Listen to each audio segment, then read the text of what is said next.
रैग्ना clan जो कि empire के सबसे ताकतवर क्लैन में से एक था, आज तबाह हो चुका था। हर तरफ आग ही आग थी और इसी आग के बीच थियो रैग्ना, जो कि रैग्ना क्लैन के लीडर का सबसे छोटा बेटा था, अपनी आखिरी लड़ाई लड़ रहा था।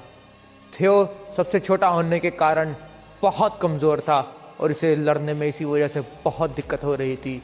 वो बहुत मुश्किल से लड़ रहा था, लेकिन इतनी ही देर में उसका दुश्मन उसका हाथ काट देता है।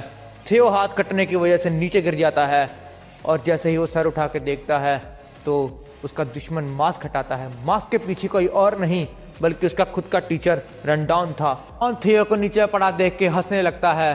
थियो उससे पूछता है कि उसने ये सब कुछ क्यों किया। रनडाउन उसे बताता है कि उसने ये सब कुछ पैसों के लिए किया। ये सुन के थियो आग बबूला हो जाता है।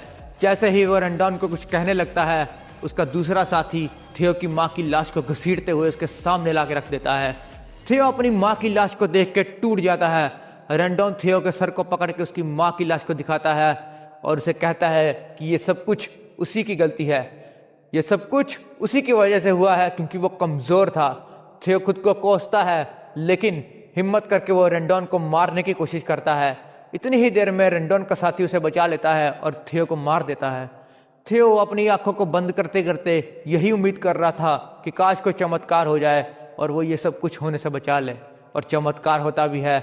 जैसे ही थियो अपनी आंखों को दोबारा से खोलता है तो वो क्या देखता है कि वो समय में पीछे आ चुका है। वो उसी हॉल में खड़ा था जहां रनडाउन उसे तलवारबाजी सिखाता था, और तभी वो रनडाउन को देखता है जो उसके सामने खड़ा होकर उसे तलवार चलाना सिखा रहा था। अब थियो आगे क्या करेगा और कैसे सबको बचाएगा, देखते रहें।